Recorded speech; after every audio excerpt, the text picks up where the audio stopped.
So am I free to go? So why am I not free to go? If she just said she got a bond, Pardon? why am I not free to go? Why do I gotta serve time when I'm not even? You have a bond on the case, ma'am. So if I get my money, I can get out. But she just said it was no bond. Post bond, you can get out. So I'd rather post bond. So where do I go from here? You need to post the bond. Okay, what's the bond? Because you just asked her the same thing. Cause she said 5%. it's $500. Yes, ma'am. Okay, so I'd rather post bond. Where do I go from there? Christina Berry. Good morning, Assistant Public Defender Lauren Perry on behalf, well, not on behalf of Ms. Brown. We are the attorney of record on this case. When I did meet with Ms. Brown, she informed me she wants to represent herself. Your name? Alexis Brown. All right. Is that correct that you want to represent yourself? Yes, it is. So in this matter, Ms. Brown, I do have to inform you that the complaint in this case alleges that on or about June 8, 2024, location of 3001 Woodland Hills Drive in Pittsfield, Washtenaw County, State of Michigan, that you did commit the offense of assault and or assault and battery against a Latasha Browning. Do you understand what you're charged with? Yes, I do. That is a misdemeanor, punishable by 93 days in jail, $500 fine plus court costs. Do you understand the maximum penalties? Yes, I do. There are certain things that are fraught in self-representation, in terms of understanding the Michigan court rules and in terms of the court procedure. You would need to understand that if you would like to represent yourself, that you would be held to the same standard as any other attorney. Mm-hmm. The court will not be assisting you in any fashion whatsoever. You understand that? Okay, so the time that I served, don't that counts for the 93 days? I'm sorry? The time that I served already, don't that counts for the 93 days? I don't know how much time I served 30 days already. and if you serve 30 days, it may count. I'm trying to look at what your bond is on this case. What do you have a bond?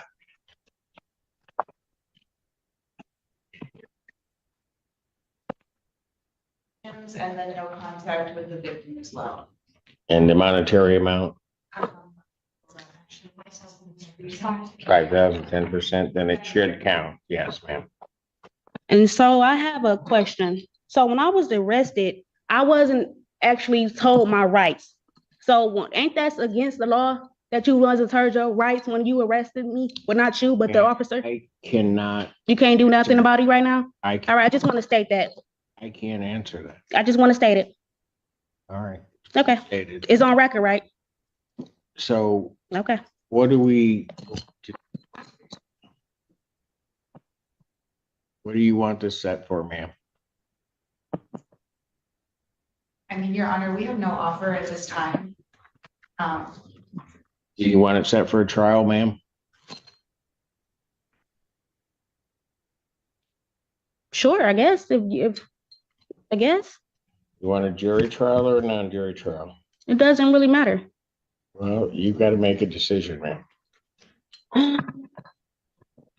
If it got to go to trial, then it got to go to trial. Okay. Do you want a jury trial or a non-jury trial? It doesn't matter. You have to make a decision, ma'am. It could have a jury. Fine. That's fine with me. Jury final settlement conference in this matter will be set for 17th, 2025 at 9 a.m. Jury selection in this matter, October 20th, 2025 at 8:30. Both of those proceedings are in person.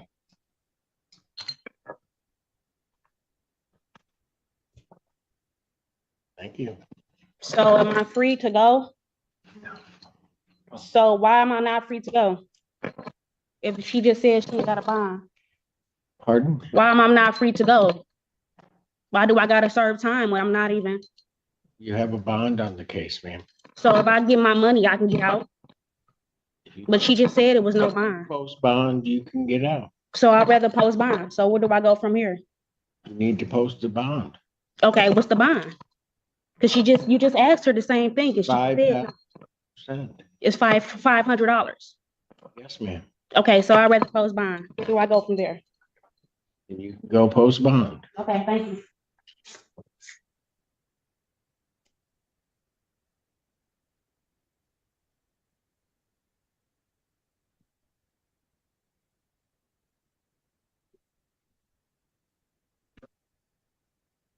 It's your fault, parenting. Your fault. You just like suckered me into that. You got up there and then just said, well, we're the attorney of record, but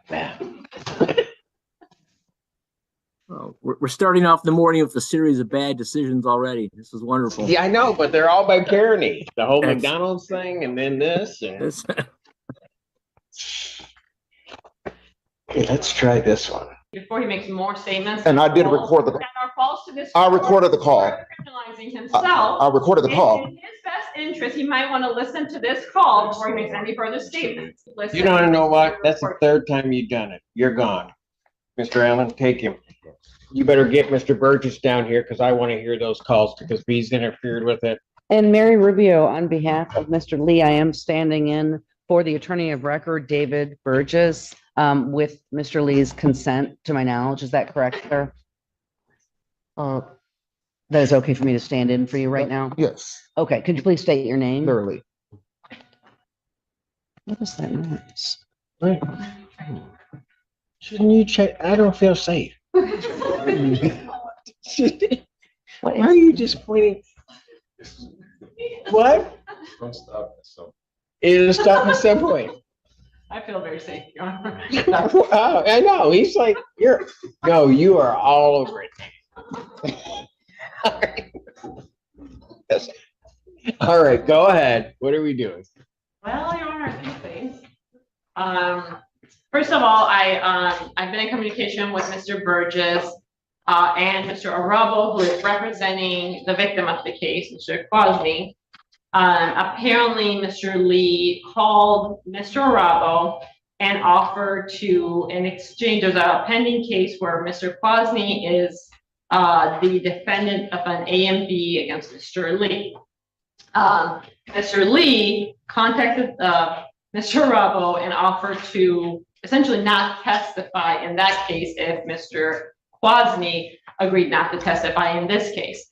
There are statements that are essentially saying, in exchange for Mr. Quasny, victim in this case, not testifying, I will also not testify. That is highly concerning, of course. I was given this information yesterday. I asked Mr. Arabo to forward that call to myself, Mr. Burgess, and the officer in charge because we want it documented for potential additional charges.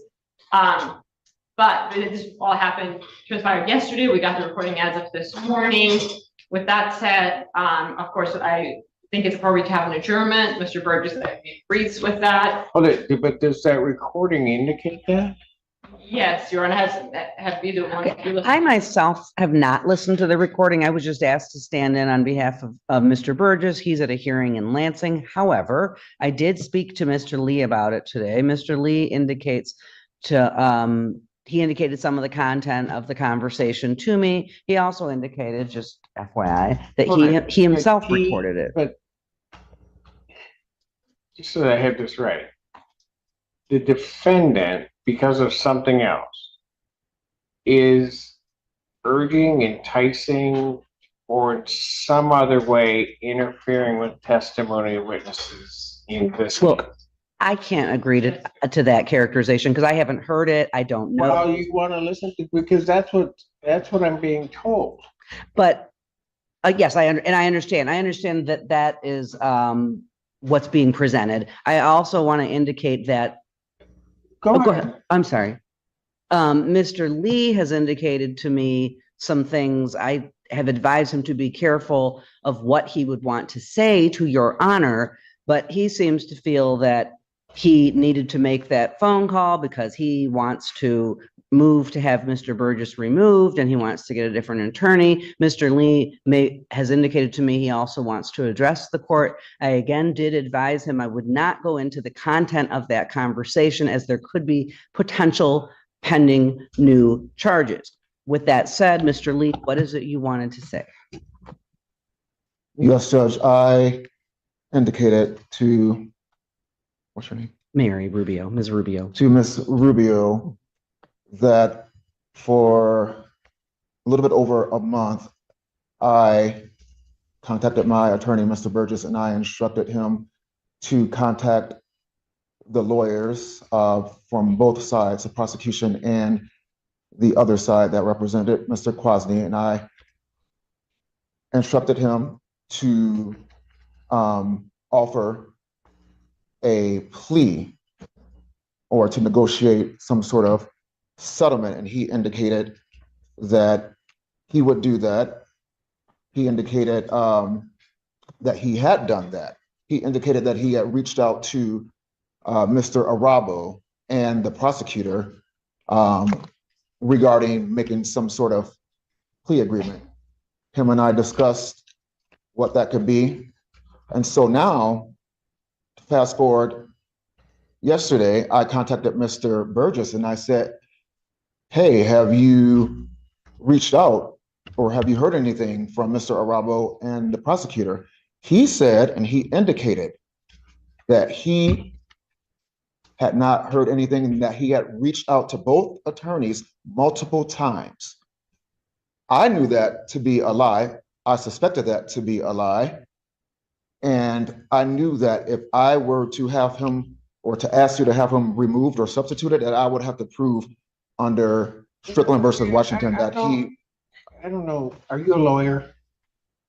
I was.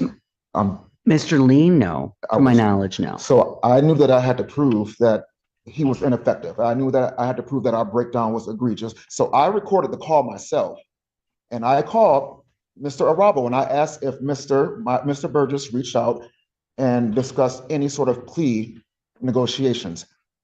Mr. Arabo said, no, sir. He had not had any communications with my attorney. So I confirmed with Mr. Arabo that he had not received any communications about any kind of negotiations with any kind of plea agreements on my behalf. I'm so sorry to have Mr. Lee before he makes more statements. And I did record the. That are false to this. I recorded the call. Criminalizing himself. I recorded the call. In his best interest, he might want to listen to this call before he makes any further statements. In the call that was sent to us, there is indication there's no discussion of a plea. Not what was sent to me. That was recorded by Mr. Arabo. There's very clear that there will be no testimony in his case if Mr. Consley agrees not to testify in this case. So I have the text messages. Further false statements are made to the court, which is not necessarily a problem for me, but I want to make sure that Mr. Lee's rights are preserved. I have the text He messages. might want to listen. You don't know what? That's the third time you've done it. You're gone. Mr. Allen, take him. You better get Mr. Burgess down here because I want to hear those calls because if he's interfered with it, that's going to be a whole other issue. I will try to reach him, but I know he is in Lansing, so I'm not certain. Well, even if he appears, has Mr. Burgess heard the calls? I don't know, Your Honor. They were sent this morning. I asked Mr. Arabo to send them right away yesterday, and we received them this morning. Mr. Arabo can also be available via Zoom if necessary. All right. Okay. I'm just letting you know that what I'm hearing is extremely disturbing. I completely understand that. Your And Honor. so I'm gonna give an opportunity for the defense to give me some explanation, but I'm inclined at this point, I'm gonna hold him in custody. I'm inclined at this point to revoke his bond. I understand. Okay? Okay. All right. Thank you, Your Honor. Thank you.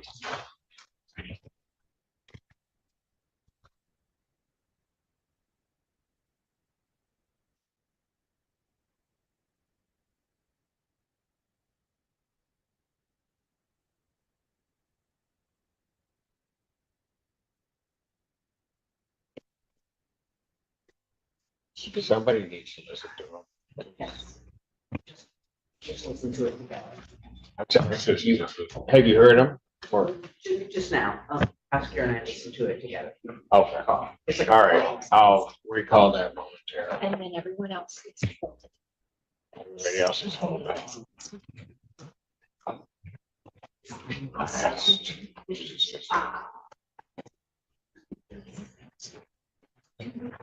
And Mr. Kennedy.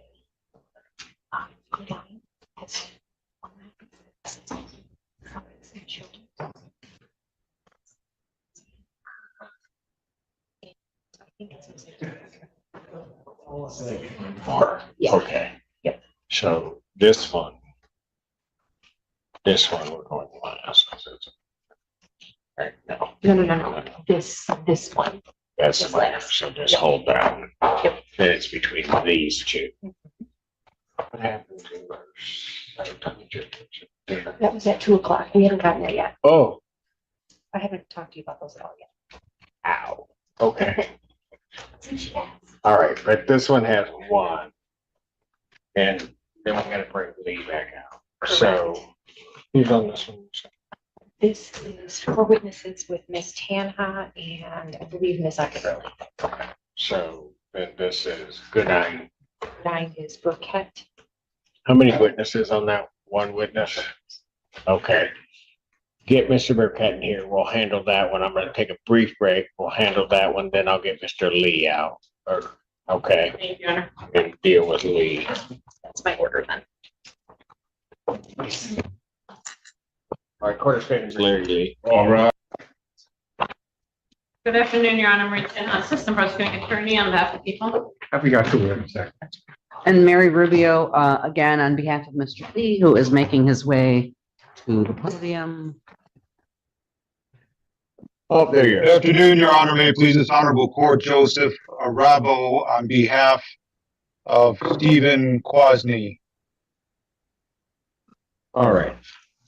And I'm presuming everybody except the court has heard the phone call. What I heard was, the recording the prosecutor gave me, which appears to be a less than 2-minute portion of a phone call. I think she would agree it's not an entire phone call. That's correct, Your Honor. It's what Mr. Rubble sent me, as well as Mr. Burgess, and law enforcement as of this morning. All right. And that portion of the phone calls the court is to understand is basically this defendant speaking with, is it directly with the victim in this case? No. No, Your Honor. Attorney. It's with Mr. Rubble, who's the attorney for the victim. All right. And basically offering to not provide testimony in another case if his client doesn't provide testimony in this criminal proceeding. That is how I would characterize it, Your Honor. If Mr. Rubble has additional information or different information, he's welcome to. Yes. Mr. Yeah, just to clarify the record, that's a portion of a phone call because I didn't anticipate to record the entire thing. I didn't know who was calling me. And then once I realized what this was, which is an attempt to extort and use this other case that he filed against the victim in this matter to use as leverage to have this conversation at a future point in time, I was quick enough to get on my computer and record it so that the court is aware of what's going on in the matter where I represent Mr. Quasny, who's the victim in this matter, which is the first matter before the court. Your Honor, if I may, I really object to that characterization that it was an attempt to extort. I've spoken to Mr. Lee at length about the purpose of the phone call. I also listened to the portion of the phone call. Perhaps the court could listen to it. I do not believe that was what was happening at all. And plus, I don't think there was nothing on there that indicated he was trying to extort this attorney or the complaining witness. Frankly, what Mr. Lee has alleged to me is that he and Mr. Burgess have basically had a breakdown of communication, that he's spoken to Mr. Burgess multiple times, asking him to advocate on his behalf to the prosecutor as well as to this other attorney to try to come up with what he has called, not being a lawyer, using the words a settlement agreement or a plea negotiation. That's what he said to me. And that he had the feeling that Mr. Burgess had not, in fact, made this phone call. So he then called this attorney, and right in the phone call, Because it would have been unethical for Mr. Burgess to try to call to try to say my client won't testify in this other matter. Of course. If that, right? That's Well, what Mr. Burgess may not have done. and that may very well be, but Mr.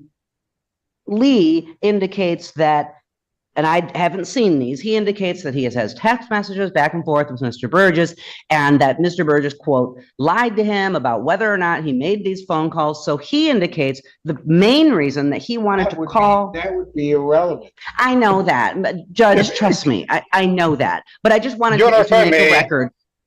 What, can I just finish though? Let her finish. Mr. Lee Sure. indicated the main purpose of the phone call was for him to find out whether this attorney could verify whether Mr. Burgess called him. If you listen to the call, the portion of this call, it's literally on there. He says, it starts out with him saying something about plea agreements. The call, it's interrupted. And I believe because counsel didn't realize he was going to need to record this. But anyway, it starts out with him, Mr. Lee, saying something about plea agreement, settlement agreement. Was there any, did Mr. Burgess call you to try to, see if maybe if I wouldn't testify and then your client wouldn't testify? Yes, he says that. But then he goes on to say, because my lawyer said he called you, and then this attorney confirms what Mr. Lee was trying to find out. And this attorney says, no. You see how easy it was to reach me. I didn't talk to anybody named Burgess. That's what he says. So I'm just indicating that Mr. Lee states that was the main purpose of his call, because he claims he wanted to come in here today and tell Your Honor that he did not want to have Mr. Burgess represent him anymore because he feels Mr. Burgess is lying to him. I'm just representing to you what Mr. Lee has told me. Your Honor, if I may. I'd like to say something. Thank you. Mr. Arabo, it's my turn. One moment. Your Honor. Because apparently that's how it works in this courtroom. Tana says it's her turn, so it's her turn. Go ahead, Miss Tana. Mr. Arabo had some trouble with interrupting. That's only because she's there and I'm not. Your Honor, I don't really, quite frankly, care what's going on with the client relationship with Mr. Burgess, or claims Mr. Arabo is making about extortion. That's not something that people are going to get involved in at this stage. What I'm concerned about is there is a clear difference between a plea negotiation and two witnesses not testifying, one of them being Mr. Lee, the other one being Mr. Quadley, not testifying in exchange for something. And I agree that the court should just listen to the call rather than us going around calling it different things. What's clear to me is that there is an offer to not testify in exchange for Mr. Quadley not testifying in this case before this court. That is what I'm hearing on that call. That is what's concerning to people, and that's what may bring future charges. We're in an early stages. This needs to go to law enforcement. If it has gone to law enforcement now, and we can follow up. Mr. Arabo. Your Honor, as you know, I'm a defense attorney. I think it's Ms. Rubio is really grasping at straws here to try to help her client. But here's what it is. It's not a plea. We heard her say plea. A plea means a reduction to something other than what he's being charged with, not a dismissal, which is clearly being indicated in this. Second, what's happened here is you could see clearly there has been a subsequent case filed. I don't know how to slip between the clients, because in over 10 years of practicing, I've never seen something like this, where a victim turns into a defendant. What? During a pending case. Never seen anything like this. So Mr. Lee has done this intentionally so that he can one day use it as leverage to contact me or have somebody else contact me or whoever is representing Mr. Quasny, so that he could use it as a negotiation tactic. And what he's engaged in is third-party communication to get through to Mr. Quasny in violation of his bond. That's number one. He's got a no contact order. Second, this is witness tampering. You don't want to call it extortion. Let's find something else. It is witness tampering. He's trying to tamper with Mr. Quasny using the leverage that he created. And I don't know how the prosecutor's office allowed this to happen. Somebody wasn't monitoring things properly, but this is what's happened. First ever time I've ever seen anything like this. And it needs to be handled. It needs to be handled. It's going to be handled. Okay. Can we listen to the call? Everybody Yes, can you listened to it already. Can somebody send it to Ms. Weidling and I will then be more than happy to listen, or if there's an easier way for me to do it, I'll do it. Let's take the defendant back and Okay. or listen to the call. I can give my decision You have to go back. to you. I'll handle that coming back out.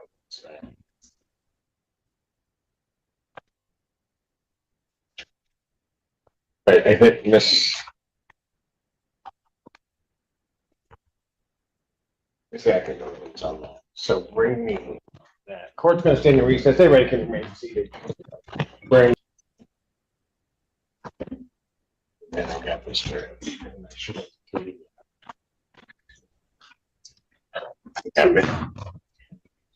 Now I got Kennedy Brown. And got it. Yeah. Okay.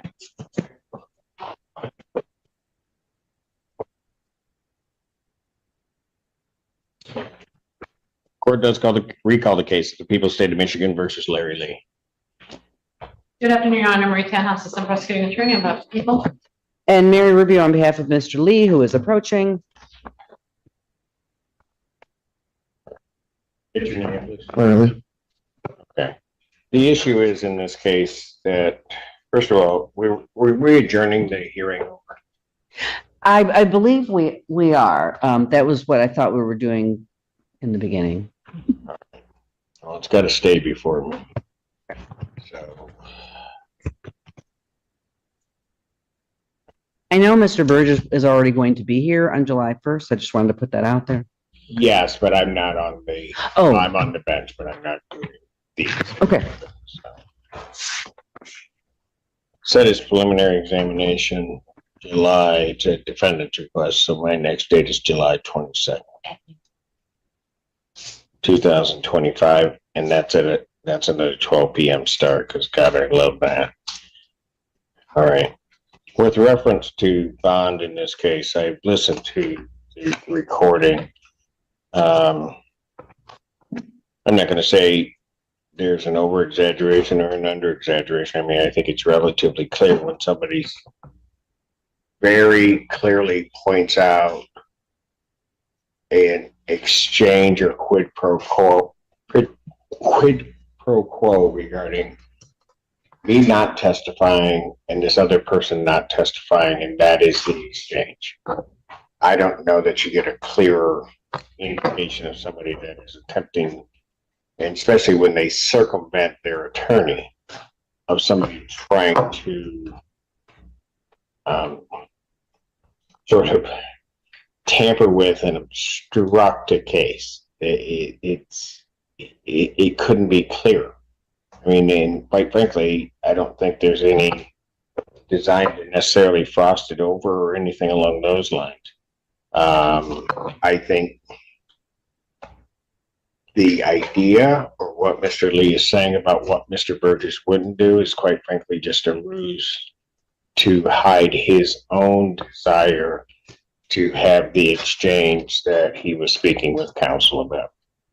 Given that, and the court having heard that, with reference to this case, the defendant's bond is hereby ordered revoked based upon the court's hearing of that bond violation. Your Honor, can I just raise two issues? Before all of this happened, Mr. Lee expressed to me and attempted to express to the court his, as I'm sure the court has gleaned, his displeasure with Mr. Burgess. So I do think there, given some of Mr. Lee's allegations against Mr. Burgess, it may be best if someone else is appointed to the case. I know he doesn't want Mr. Burgess. And that's fine. I don't know whether or not he doesn't want Mr. Burgess or not, because I think, as I'm indicating, I think that notion of Mr. Burgess not doing something and then his checking is simply a ruse for him to try to get the message that I want this quid pro quo, this exchange.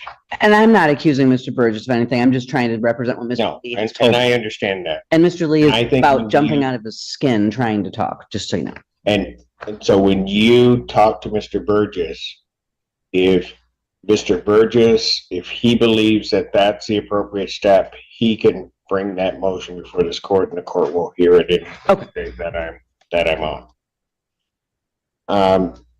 Mr. Lee, I will let you talk in a moment, but I'm going to finish this. Revoking your bond because of what is a clear violation of the bond regarding, I think it's an attempt to try to get indirect contact as well as obstruct these proceedings.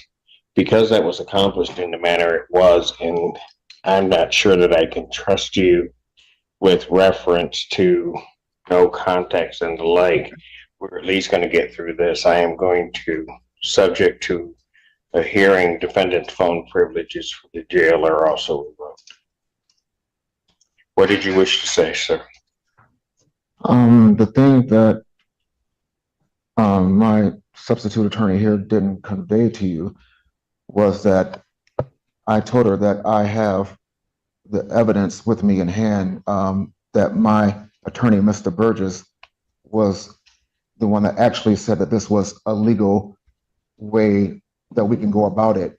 And no, I'm not. You know what, Mr. You might as well stop right now. I have the text Because message. no, I'm going to tell you, I don't know if you're misunderstanding something or what, but you are not. Mr. Burgess has appeared before this court. You are not going to sit here and try to disparage that man, saying that somehow or another, Mr. Burgess represented to you that obstructing a case in this fashion was a legal way to proceed. I'm not going to believe it, and I'm not going to hear you. I'm not going to hear you. I don't know how do you not understand what I'm telling you? Now, if you've got that information and you think that's what it says, you get it to counsel and the court will take a look at it. But you're not going to sit here and disparage that man. It is not going to happen. I'm done. Bond revoked. Take you. Thank you, Your Honor. Thank you, sir. Appreciate your wait and patience online. What makes these courtroom moments so fascinating isn't just the drama. It's the reality behind them. Every day, people walk into court believing they understand the system, only to discover that one misunderstanding, one emotional reaction, or one poorly thought-out decision can completely change the outcome of their case. In Alexis Brown's situation, the confusion about bond conditions showed how easily someone can become lost in a legal process they don't fully understand. The judge wasn't debating feelings. The court was following procedure. And when you don't know the rules, even simple questions can leave you frustrated and stuck in a system that keeps moving forward without you. Then came Larry Lee's case, where the stakes became even higher. What may have seemed like a strategic move to him ended up raising serious concerns about witness tampering and interference with the judicial process. The court wasn't focused on intentions. It was focused on actions. And in a courtroom, actions often speak louder than explanations. The moment the judge listened to the recording, the entire direction of the hearing changed. Bond was revoked, trust was lost, and the consequences became immediate. It's a reminder that trying to outsmart the system can sometimes create far bigger problems than the ones you started with. These cases prove a lesson that every defendant, every witness, and every viewer should remember. Court is not social media. It's not a place where you can simply explain things away after the fact. Every statement matters. Every decision matters. And sometimes a single conversation can become the most important piece of evidence in the room. The law rewards preparation, patience, and understanding, but can be unforgiving when people act without thinking through the consequences. That's why these real courtroom stories are so important. They show us how quickly freedom, credibility, and even an entire case can be affected by a few critical choices. And as we've seen today, the biggest courtroom mistakes often happen long before the judge makes a final ruling.